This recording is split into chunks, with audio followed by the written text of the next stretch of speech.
Welcome to another episode of the Goodsugar podcast, the GSP as I like to call it. I'm trying to make that a thing. I am Ralph Sutton. With me as always, Marcus Antebi in his ever-changing locational places.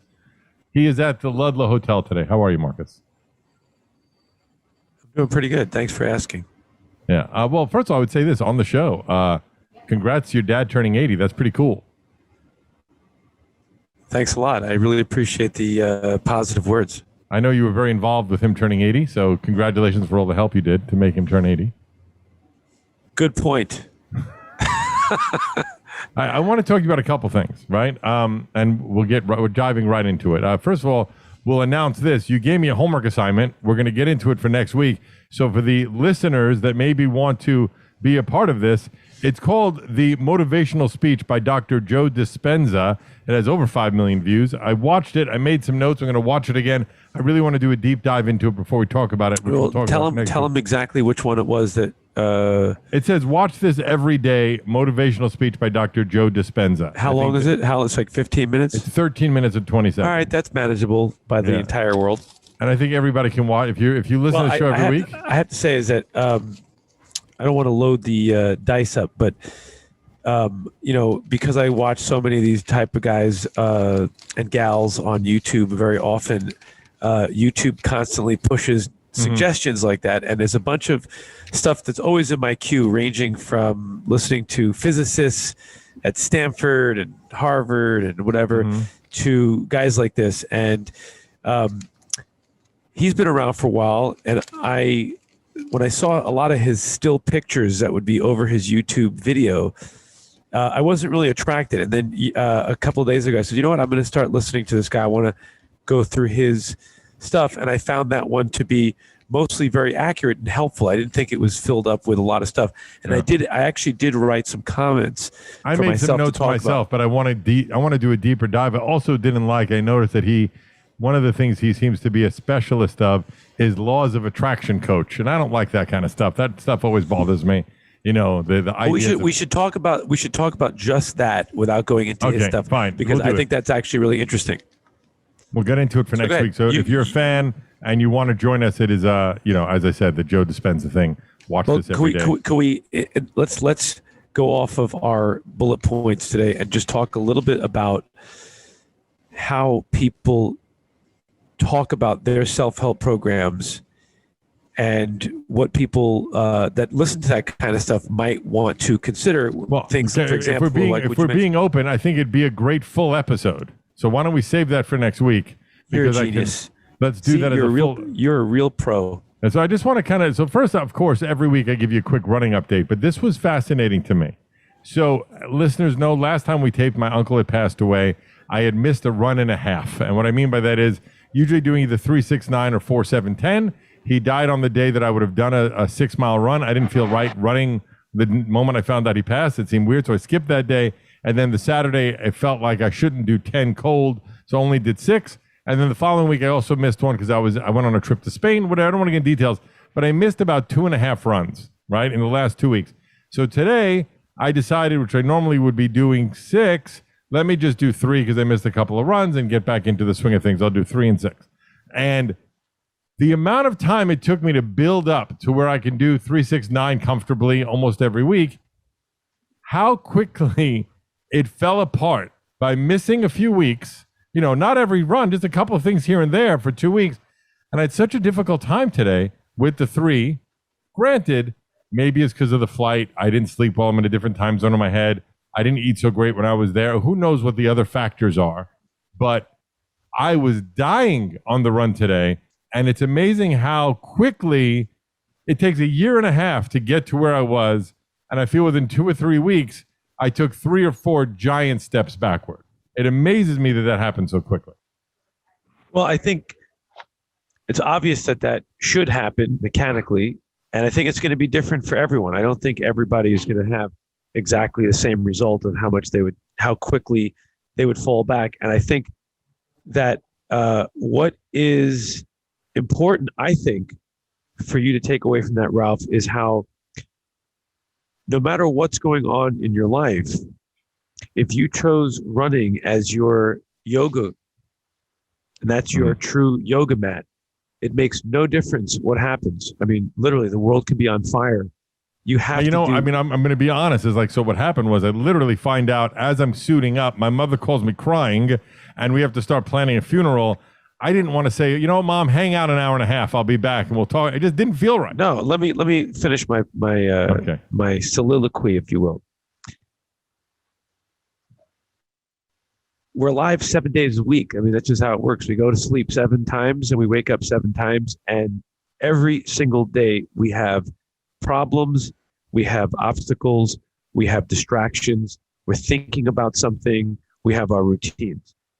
It's too risky, Ralph, for some people to miss a day of something. I didn't say that particular day should have been your biggest run or your marathon. It could have been if you chose to. But you have to do something to stay on track and not to forget, because also that something, remember, is going to be helpful for you when you're managing the details of the funeral. Now, yes, it is in bad taste if there's a death in the family and your family walks in and they see you in the weight room with your shirt off, pumping iron to Eye of the Tiger. That's not what I'm saying at all. It has to be tasteful. It has to be thoughtful. It has to be mindful, whatever it is. You might say, geez, you know what? I have a lot of stress today. I got to do this thing. So you know what? I'm just going to go online. I'm going to do a 25-minute easy yoga class. That's not, not fabulous. It's not supposed to be something that's like rock and roll-y, something that's appropriate. But you realize here, this is a lesson that you just can't allow yourself to miss a day, because one day becomes two. And the third day, it's now a new pattern. Yeah, exactly. I agree with that. Repeat that back to me. Repeat it back, because I don't think. First of all, your internet sucks, so it's cutting out a lot. But basically, it's the same thing that Atomic Habit says, which is once it's past 2 days, one day anybody can miss. 2 days, you're starting to create a new habit. That's was in that book as well. So I agree with that. But you're cutting out a lot, unfortunately, due to a lower quality internet. But I agree with you on all of that. But I do think the caveat should be that sometimes things just get in the way. And there's a it's progress rather than for perfection. You can't fight for perfection in your life, but what you can say is that this is way too important of stuff here to just leave it to a sloppy excuse that say, hey, sometimes life gets in the way. Obviously it's going to happen, but it's too important of a detail in our lives that let's just call it a yoga mat, your running practice. And for people who are in 12-step recovery, it could be calling their sponsor. It could be getting to a meeting. For mom, it's making sure that she, does the things that she needs to do in between taking care of the children to make sure that you stay grounded and happy, because it's going to make you a better human. And so it's not superfluous. It's actually really important stuff. I mean, I agree. And again, I would just say it amazed me how quickly I felt like I took giant steps backward so fucking quickly that it really upset me today. But yeah, so I am also very aware that I don't want to hurt myself. So I am doing only another 6 miles Saturday, and I'll do another 369 next week. And hopefully by the end of next week, I'll be caught up again. But there was that guy we had on, I forget that trainer we had on twice, and his motto was no days off. And it made me realize, wow, he's not fucking kidding. It really, you're talking about Kevin Hart's guy? Kevin Hart's guy. Yeah, I forgot his name, but right.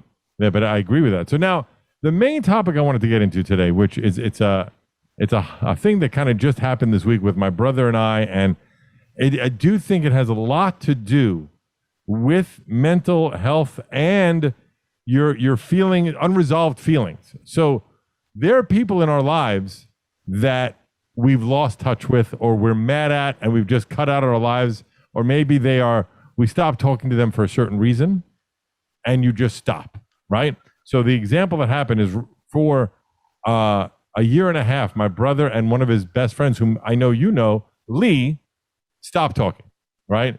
And the reason was not even worth getting into, but I felt it was definitely Lee's fault. I think Lee overreacted about something, but that is what it is. And they didn't talk for a year and a half. I know it bothered my brother, and he never did anything about it. But this week, Lee wrote to Joey, hey, I realize I overreacted. I realize that I still want you as one of my friends, and I think we need to move past this and just move, come back into each other's lives. And I gave him so much credit for fucking doing that because I don't think a lot of people have the strength to either A, swallow your pride and just go reach out to somebody, or B, admit they're wrong. And I think that it was eating away at my brother, and I'm so glad that it happened. And then the similar one happened to me was that my brother and I, which I don't even know if you knew this, like 8, 9 years ago, we got mad at each other. We didn't talk to each other for 6 months. I'm now 51 years old. That was the only time in my life I didn't talk to my brother almost every day. And it was really hard. And then one day he called me and apologized. But I realized that you should, even if you're in the even if you're in the right, I don't think you should wait for the other person to apologize. And I'm just curious to hear your thoughts on these, which everybody in the world has them, those unresolved issues, either with family or with friends or with people in your lives that you either cut them out for various reasons or you're holding in resentment. And I think for me, it affects, if you're thinking about it a lot, which I was at the time with my brother and also happened with my friend Alan, it affects your mental health tremendously. So I just thought I'd bring that to the table today because I'm very curious to hear your thoughts on the subject.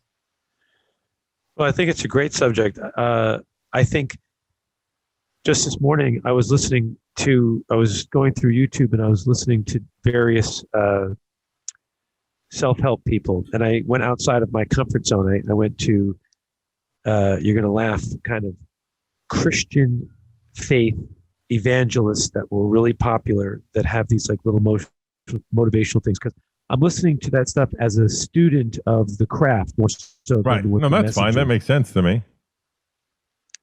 And the one thing that I think that's really important is that we recognize that we all have a path, and when we're on our path, we're going to encounter people that we're going to help and we're going to give guidance to. And we don't have all that much time. And how do we make things digestible, and how do we make them fast? I think one of the first things that you would tell to somebody who's struggling in any area of their life is the first thing that they should probably do is sit down and make 2 different lists. The first list is to make a list of all those that you have harmed, that you owe an apology to. Take some time to do that, because it's not that hard if you actually sit down and do it, because you know what's going on in your life, unless you're a sociopath. And the other list is to make a list of people that you feel have harmed you. And so by having that list and I lost you, Marcus. Harmed. Say that again. By having that list? By having those 2 lists, you now can move to the next step, which is an action. The list of people that you have harmed, the people that you can apologize to and make amends to, except when to do so would injure them. Mm-hmm. You actually set a goal to go out and apologize to people and say, hey, I'm really sorry for this thing. I made a mistake. Please forgive me. If it's something like you owe them $100, you say, I'm sorry, here's $100, or hey, I'm really sorry, here's $1 a month for the next 100 months. Whatever it is, it's an amends. And for the people that you feel have harmed you, what we have to do is we have to look to our feelings and try to bring up those feelings and process those feelings. And we have to learn how to start feeling the sadness, the grief, and going through a real process of forgiveness, not a phony process where you just say, I forgive you. Although some people seem to think that works. I'm not really in favor of just paying lip service to forgiveness. I think forgiveness takes more work. So I do think it's really important to, as part of anyone's life plan, is to constantly take stock of yourself and look and say, okay, who in my life around me have I done something unfair or hurtful to? And keep that going, because I do believe that even if it's happening on a subconscious level, the feelings of guilt hurt our self-esteem. And it's also a distraction in some kind of a way. It's a distraction. And selfishly, making amends to people is like clearing away distraction and guilt so that we can be more present and just be a better version of self. So now what about, because this is where it gets tricky for me, and I think ego gets in the way a little bit, which is, or you think, know is weird, absolutes are strange. You believe you're in the right, but that other, like you said, make those two lists, but that other person's not going to apologize or not going to come to the party. Is it weird, or how do you feel about handling it in the way where you say, look, agree to disagree. We want different things, but I don't not want you in my life. I think it's different when it's someone when you realize, well, I don't care if this person is in my life anymore. You know, that's a different thing versus somebody that maybe you'll bring back into your life in a limited capacity because you find the value in their friendship or what they bring to the table, or maybe you just have too much history and it's hard to walk away from that, but you're going to be the one that's swallowing your pride, so to speak. Life is too short for pointless attachments. The idea is this, you know, it's about checks and balances. In the case of your brother, you have so many things in the positive with each other that you certainly, you know, can say, look, the positive far outweigh the negative. I can let this one go. I'll express myself. I'll go on record saying, I don't like what happened. I'm not happy with the outcome, but I love you and let's move forward. And then you move forward. Obviously, in a relationship where there aren't a lot of positive things, if there's more negative, you can say, look, you know, life is such that I don't have time to be weighed down by relationships that are not fruitful. And so we have the difficult task of letting go of people from time to time. I think what's really important, though, is to realize on your own is that in every situation you have, other than the extreme things, like you're walking down the street minding your own business and someone puts a gun in your face and takes your wallet, if there's ever a chance to meet up again, you don't owe him an apology. That's probably right. So true. that's an extreme case. Yeah. In general relationships, a friendship, if you really had to look back and stare at something, you have to be a contributor. And so whether it's your 10% or 20% in the wrong, you still have to take responsibility for your share, for your sake, for your character, for your morality. And if the other person doesn't come around, that's their problem. I agree with that. And then what's weird, though, is that, and this is what I've been pondering a lot lately, is I feel there are some people in my life where if it wasn't for the fact that we've known each other for 30 years or whatever it is, we would not be friends if we met today, right? But we have a history of whatever. And so I get sometimes, I don't know how to put this delicately, but I feel like maybe my life is better without them in my life, or maybe not. I don't know. I just know that we're really only friends. Like, I'll give you a great example. So there was this guy, and him I'll say because we're not talking anymore.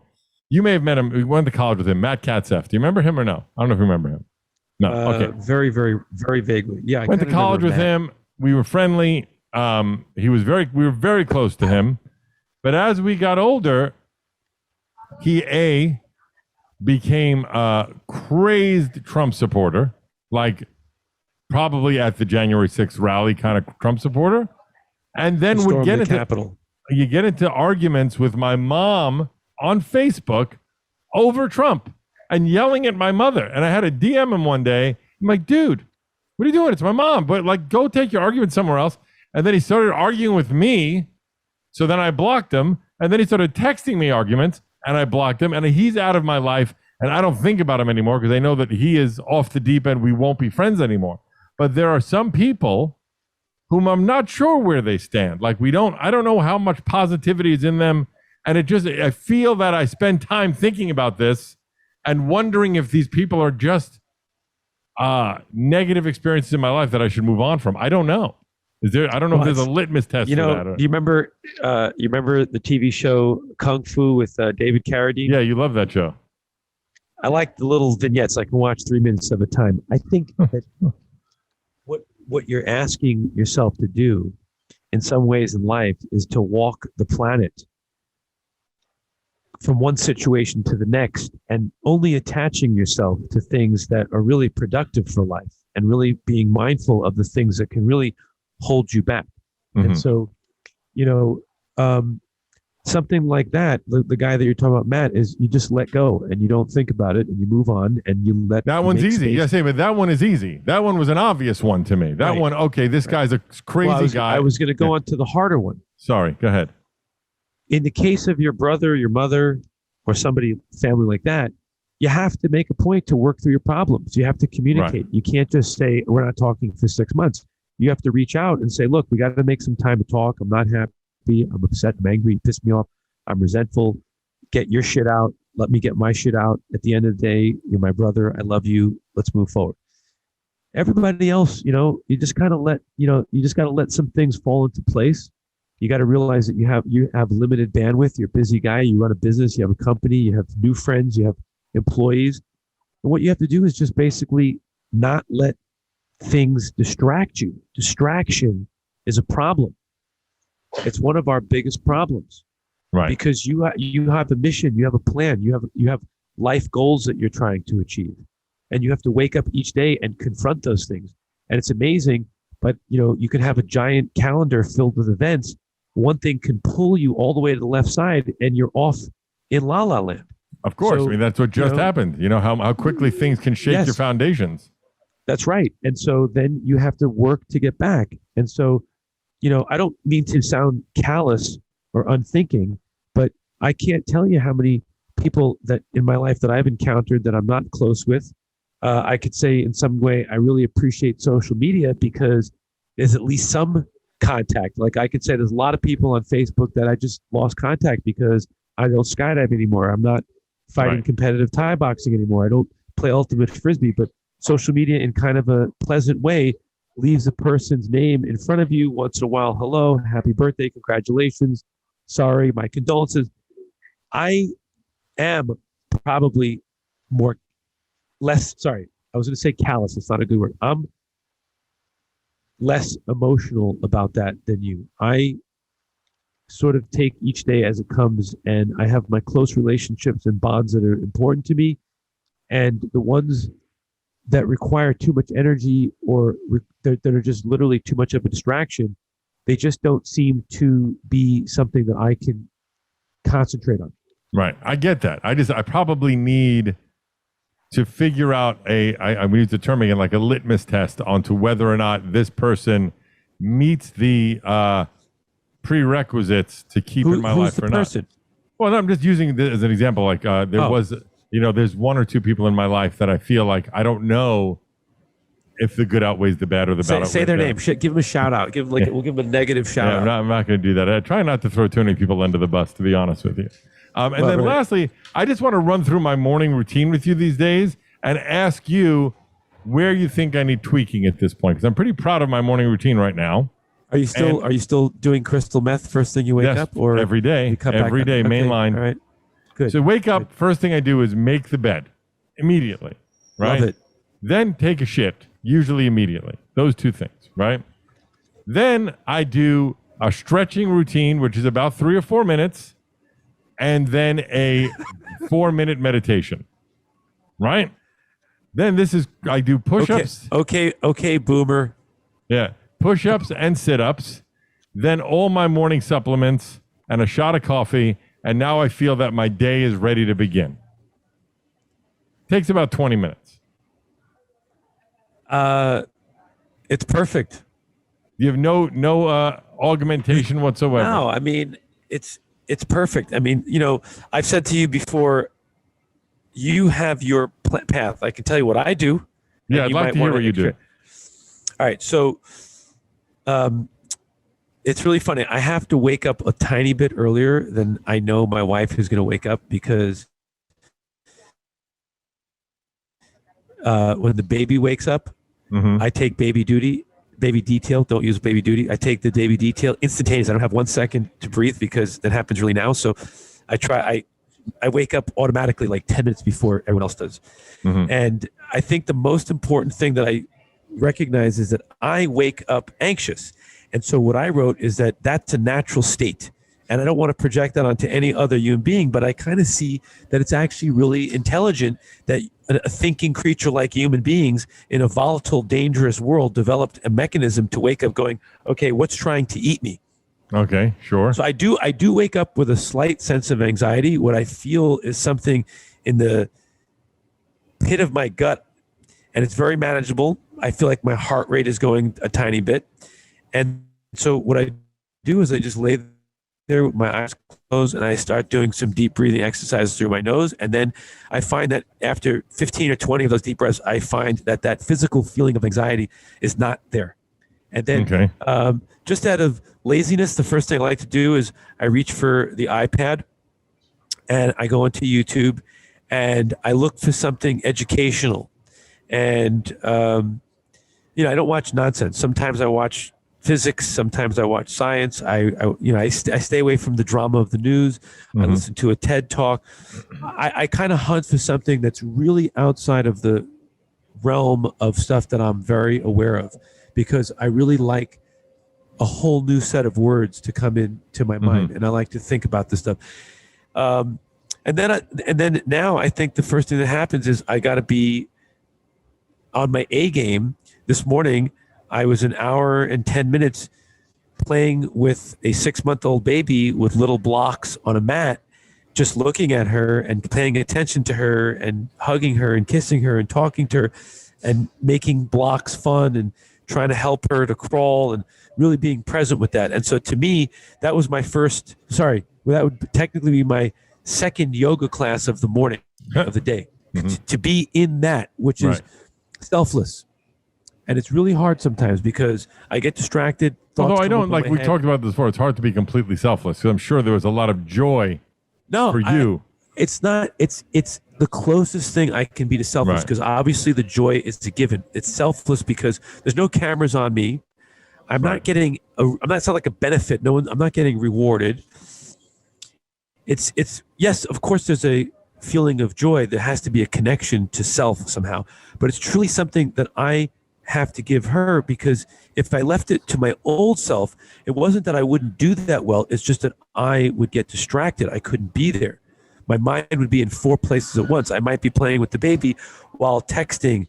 A phone call came in, shuffling through some papers. The baby's still there, but I'm giving her 60% of myself. The practice here is to give her 100%. Or as close as possible, And no, it's 100%, and I catch myself. I catch myself drifting. I have found that through being 100% with this baby, I oftentimes find myself getting depressed afterwards, or during I get tearful. Anxieties come up. Sometimes I'll be playing with her, and I'll just have a thought like, "Shit, nobody gave me 100%. I could feel it." Right. So rather than dwelling in it, I actually say, okay, this is an opportunity. And then afterwards, I'll write down some notes about what I encountered. And I do find that to be very cathartic. And so the habits that I have today are habits I've had for 36 years. This month, October 29th, I'm 36 years sober. Wow. Congratulations. Thank you. I still do push-ups in the morning. Now what I'm doing as a new habit, because it really gives my wife and I a chance to spend time with each other, is when she puts the baby down for the first nap, we usually do an hour of a guided yoga together, which is usually pretty hard yoga. And it's really perfect time of the day for me to get that really important thing out of the way. And then after that, I realized that I need only 3 hours a day of pure focus on what I'm doing right now in my new business, to sit down, to organize, to look up things on the calendar, to, get some paperwork done, to talk to a lawyer, to call a vendor. It's a 3-hour window of hyper focus. Then I could screw off and take 3 or 4 hours to do my work extremely distracted. Like maybe in the Ludlow Hotel or something. No, well, yes, but I actually focus really well here in the restaurant in the lobby. But it's the idea that I know that I can't handle more than 2 or 3 hours of the type of focus that I'm talking about. Right, I get that. No, I get that. Where you're really, I believe it. Because then you get burned out, and you're like probably going to do less effective work. If you're too, right? And that's probably the biggest issue. So this is important. The biggest thing that's happened for me in the business sector of my life, which is a big part of what I have to do to concentrate, focus, meditate, all that stuff, is organizing concepts. And so now that I feel in the last 2 years, I've really settled into the project management software that I'm using to manage my company, my to-do list is just to find a place to sit quietly and open up that software and just start getting in there and organizing, editing, adding new stuff, deleting something, and stuff gets done. I have to have the feeling of progress by the time it's time to take my shower in the evening at home and go into relax mode. If I have the slightest feeling of progress, it doesn't have to be huge, my mind is at ease. I rest. Yeah, by the way, that's why I live and die by to-do lists. I think nothing feels better than knocking things off a to-do list. That sense of accomplishment is like crack cocaine. It feels wonderful when you're just knocking things off. Even if there's small things, like sometimes on a day I'll put in, take a shower. You know what I mean? Like just to feel like I'm knocking things off my to-do list. It's the very Oh, we lost you, Mark. definition of self-help. Wait, Marcus, say that book again. that I'm working on. Say that again. It's the very. To me, what we're talking about here about knocking things off a to-do list, to me, is the very definition of self-help. It's the purest definition, and I'm working with an old friend of mine who's got problems, who falls into the category for me of people who cannot help themselves. They're living involuntarily. They're through involuntary muscle movement. Literally, their lungs are still breathing, their heart is still beating, their mind is still working. So all those things are involuntary.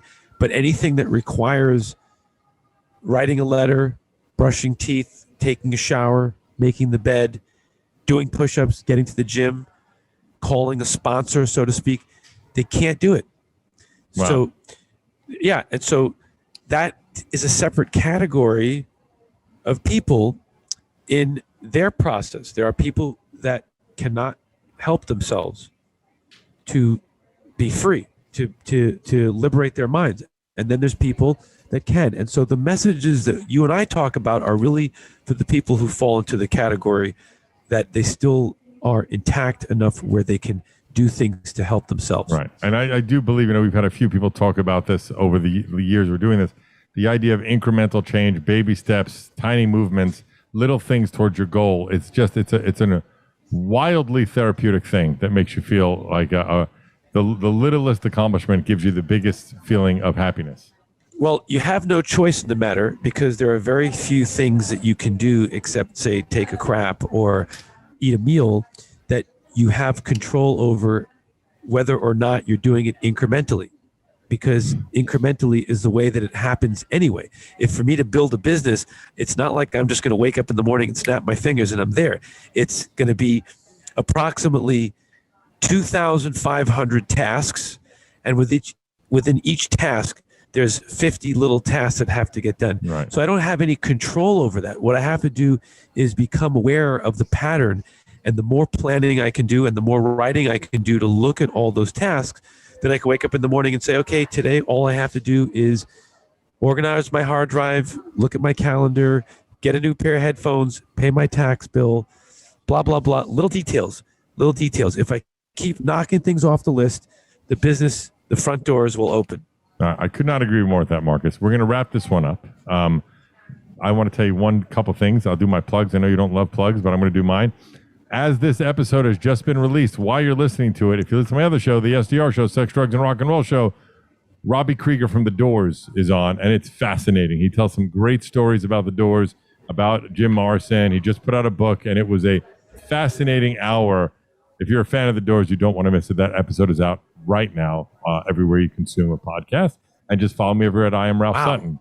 I have a great idea for your Sex, Drugs, and Rock and Roll podcast. Why don't you do a couple of random episodes where you have dead rock stars make an appearance? It's a great idea. Like get Elvis Presley on the show. Sure. You know a medium? Ratings would go through the moon. I do. I want to plug something today. Go ahead. Guys, I'm a little embarrassed to admit this, but the show's been sponsored for about 7 or 8 months now by the Medellin drug cartel in Colombia. There we go. All right.